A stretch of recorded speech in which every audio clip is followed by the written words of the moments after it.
Nous devons faire une conférence dans une ville du Burkina, une croisade. Quand on est parti, les sorciers ont envoyé me dire que quelqu'un de mon équipe meurt ou je meurs. Parce que je suis venu les affronter dans cette ville-là, qui est leur ville. Ils ont dit ce soir, nous sommes dans un mois d'avril, il n'y a pas de pluie au Burkina. Ils ont dit ce soir, nous allons envoyer la pluie, les éclairs et les tonnerres. Ils ont cette capacité, si vous ne le savez pas. Nous allons envoyer la pluie, les éclairs et le tonnerre. Et soit tu meurs ou quelqu'un de ton feu meurt. J'ai appelé mes chrétiens avec moi, ceux qui sont allés à la campagne.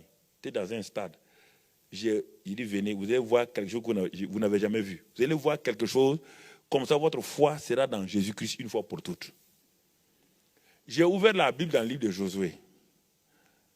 Les chrétiens étaient derrière moi. Les intercesseurs étaient là. Je suis monté à l'étage, au deuxième étage de la ville, dans un quartier de la ville. J'ai ouvert à Josué, j'ai dit, vous regardez, Josué a dit, soleil, arrête-toi sur Gabaon. Lune, arrête-toi sur Ascalon, jusqu'à ce que j'ai terminé. Le Dieu de Josué est notre Dieu. Si ces féticheurs-là sont plus réels que nous, il faut mieux qu'on démissionne. Et j'ai dit devant tout le monde, j'ai dit à la pluie, vous entendez? Ce n'est pas en hivernage, ce n'est pas au temps de la pluie. On a commencé à voir les nuages devenir noirs. J'ai pointé mon doigt, j'ai dit, pluie, je te commande, tu m'entends? Je te commande. Tu vas pleuvoir dans tel quartier, tel quartier, tel quartier, tel quartier. Mais je t'interdis, pluie, de venir au stade où moi je dois prêcher. C'est sur les cassettes vidéo. Hein. La pluie a commencé avec des éclairs. Tous les quartiers ont été visités. Quand le chauffeur est venu me prendre à 18h30, j'ai dit au chauffeur, alors qu'est-ce qu'il y a? Et au stade là, il dit, pasteur, tout le monde est excité. La pluie est partout sauf au stade. Vous entendez? La pluie est partout sauf au stade. C'est pas fini? Ils n'ont pas arrêté. Ils nous ont attaqués. Ils ont continué à attaquer. Et le dernier jour, ils ont sorti leur plus grand fétiche. Une femme qui sort toute nue. Quand elle sort, elle ne rentre pas si quelqu'un ne meurt pas. Ça, c'est Satan. Mais qu'est-ce que nous avons fait? On a fait textuellement la même chose. Au moment où je devais aller, Dieu me dit, ne pars pas prêcher. Laisse ton adjoint prêcher. Gilbert Kaboré. Laisse-le aller prêcher et toi, tu vas aller prier pour les malades. Reste là, ne pars pas maintenant. J'ai envoyé mon adjoint prêcher, il a prêché. Quand il finissait, j'arrivais au stade. Quand je suis arrivé, dès que j'ai mis les pieds sur le gradin comme cela, brusquement, j'ai vu les nuages qui ont obscurci le chose. Et tout de suite, on a entendu des tonnerres. Et là, j'ai pointé le doigt, j'ai dit, Satan, je te commande, tu n'as pas le pouvoir ici. Et la chaise sur laquelle j'étais assise, la chaise a été prise, balancée sur la foule. Ce soir-là, les paralytiques ont marché. Quand j'ai pointé la main, tout est revenu normal. Ce soir, on a vu des miracles qu'on n'a jamais vus. Frères, ce que je vous dis, c'est des choses réelles. Les temps de Dieu et les circonstances sont là. Mais prenons ce que Dieu nous dit, frère. Prenons ce que Dieu nous dit simplement. Et je vais terminer par là. Prenons ce que Dieu nous dit.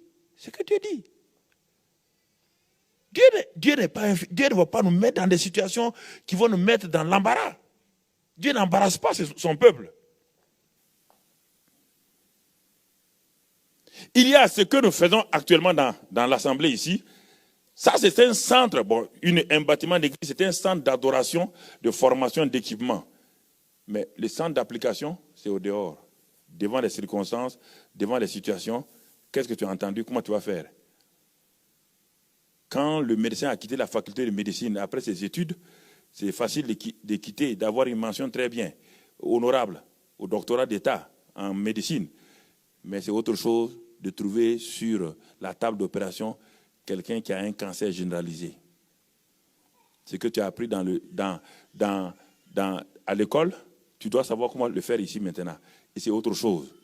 Tu n'as jamais vu un cancer généralisé. Comment tu vas faire? Il ne savait pas de prendre son cours pour dire, mais tel cours a dit, non, c'est trop tard. Dans ce cours, il n'y a pas de cancer généralisé. Il faut une intelligence spéciale pour opérer sur cet homme-là. C'est la même chose dans la vie chrétienne. Nous sommes dans un centre de formation.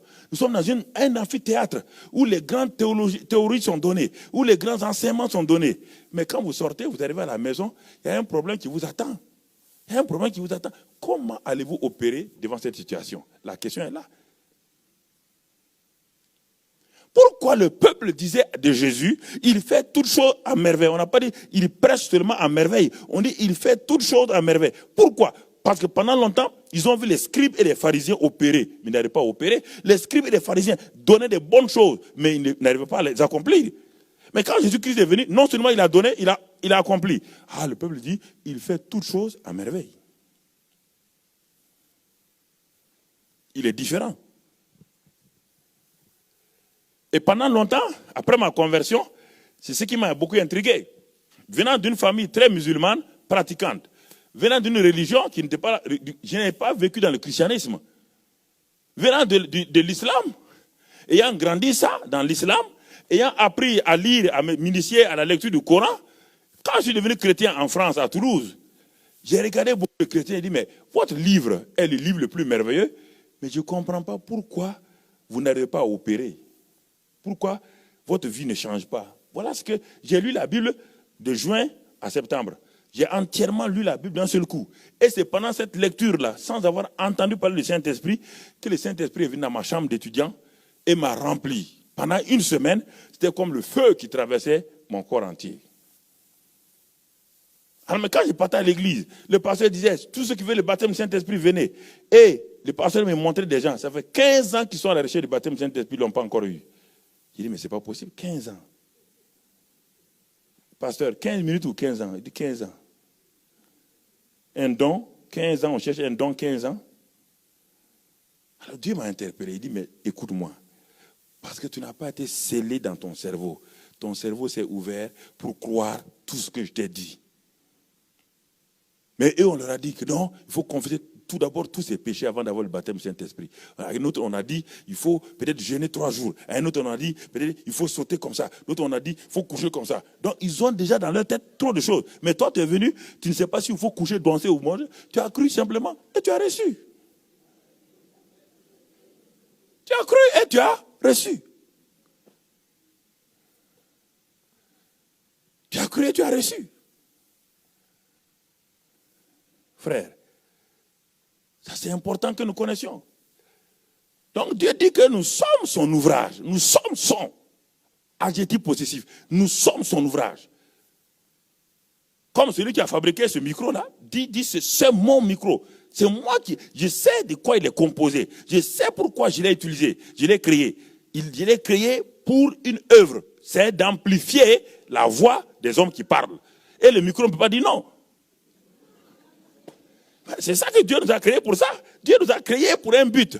Il nous a créé pour un but, pour que nous accomplissions ce but-là. C'est pourquoi il dit, je vous ai créé pour des bonnes œuvres que j'ai préparées d'avance pour vous, afin que vous les accomplissiez. Souvent, je m'arrête de temps en temps pour prier pour les femmes stériles de notre assemblée. Je m'arrête, surtout il y a quelques années, je le faisais de façon périodique. Bon, elles ont jeûné, elles ont pleuré, je comprends qu'elles ont beaucoup jeûné et pleuré. Mais Dieu me dit, mais dis-leur que je suis le Dieu qui est déjà proclamé dans Genèse, que j'ai dit à Adam et Adam et Ève que soyez féconds, multipliez-vous. Il y a les 6 verbes de Dieu.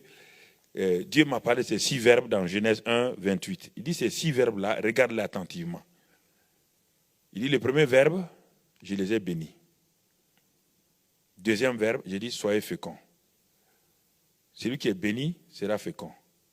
Celui qui est fécond va se multiplier. Celui qui se multiplie, remplit. Celui qui remplit, assujettit. Et celui qui assujettit, domine. Voilà les 6 verbes, ils sont tellement liés. Ce n'est pas des verbes séparés. Il dit, prends les verbes. C'est celui qui est béni qui est fécond. Et celui qui est fécond se multiplie obligatoirement.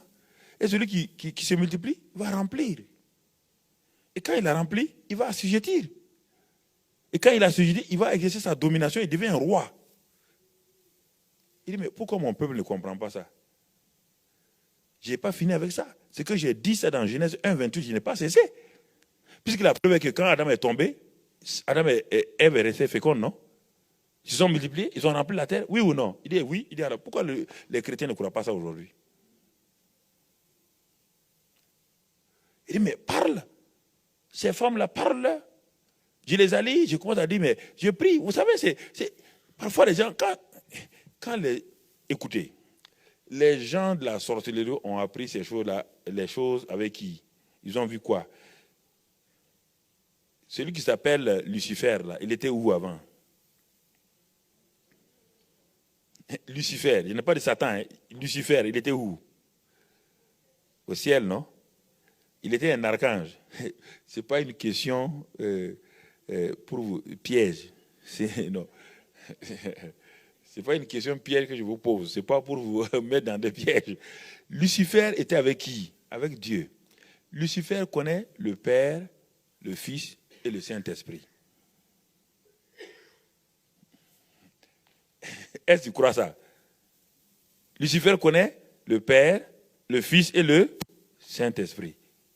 J'ai dit Lucifer, il était avec le Père, oui ou non? Il connaissait Gabriel, il connaît l'archange Michel, il connaît tous les anges. Puis il était un de leurs chefs, oui ou non?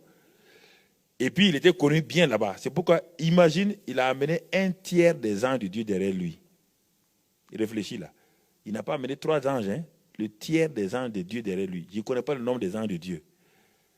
Mais il a amené le tiers derrière lui. Donc ça veut dire quoi? C'est un cerveau. Mais c'est Lucifer là, que Dieu a créé maintenant Satan. Ce n'est pas Dieu qui a créé Satan, c'est Lucifer qui a créé Satan. Pas dans la création comme Dieu crée. C'est Lucifer qui s'est transformé en Satan, ce n'est pas Dieu. Réfléchis à ça, tu verras. Mais c'est Lucifer là. C'est Satan. Regarde-le opérer aujourd'hui. Les dons qu'il avait là, il a fait quoi? Il n'a fait que les pervertir. Il n'a fait que les pervertir pour les opposer à qui? À Dieu. Alors, un sorcier, maintenant je vais te parler. Tu dois m'écouter parce que je connais le sorcier plus que toi. Hein? Voilà, je connais le sorcier plus que toi. Donc ne me dis pas que c'est faux. Ne lis pas tes livres de Suisse là. Les sorciers de Suisse là sont des sorciers civilisés avec cravate. Laisse-les tranquilles.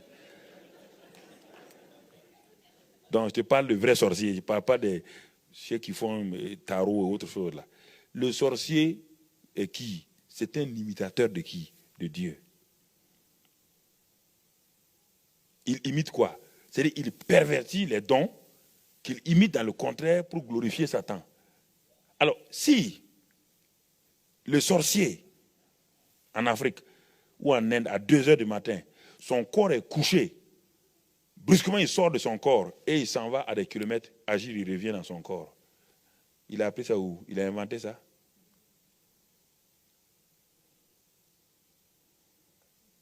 Pourquoi les chrétiens, pourquoi les sorciers ont plus confiance en Satan que les chrétiens ont confiance en Jésus?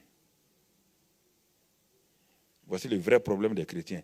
Les sorciers ont plus... Quand un sorcier dit à un de ses agents, va au cimetière à 2 heures du matin, ouvrir un tombeau, prendre des os, je vais faire des fétiches pour toi, il s'en va le faire. Jésus dit à un chrétien, va jeûner 3 jours, il ne veut pas le faire.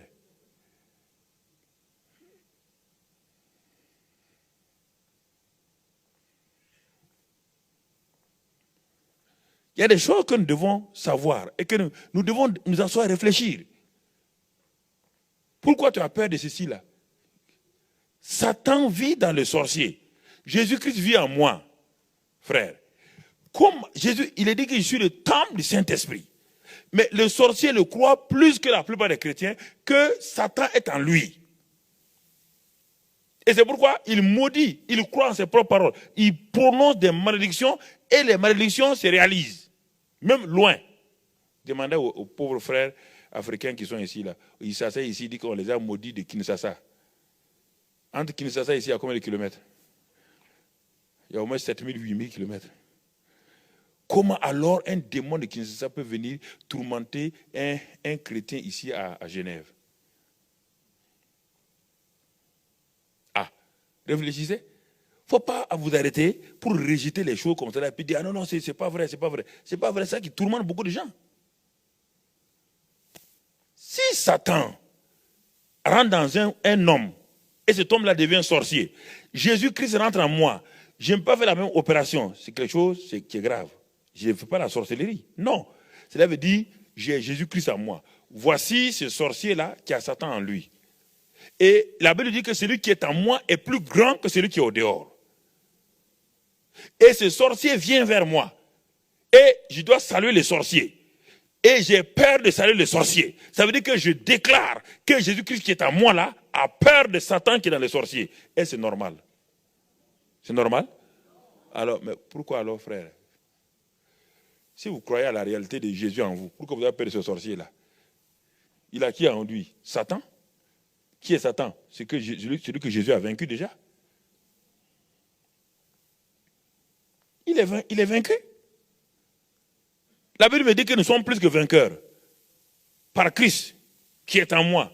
Lui, il est invaincu. Comment les vaincus peuvent faire aux vainqueurs? Il faut commencer à prendre la Bible au sérieux. Ce que la Bible dit, là, croyez ça. Et si vous faites ça, Dieu ne va jamais vous laisser tomber. Jamais. Dieu va honorer toujours, quoi qu'il advienne. Quoi qu'il advienne. Quoi qu'il advienne.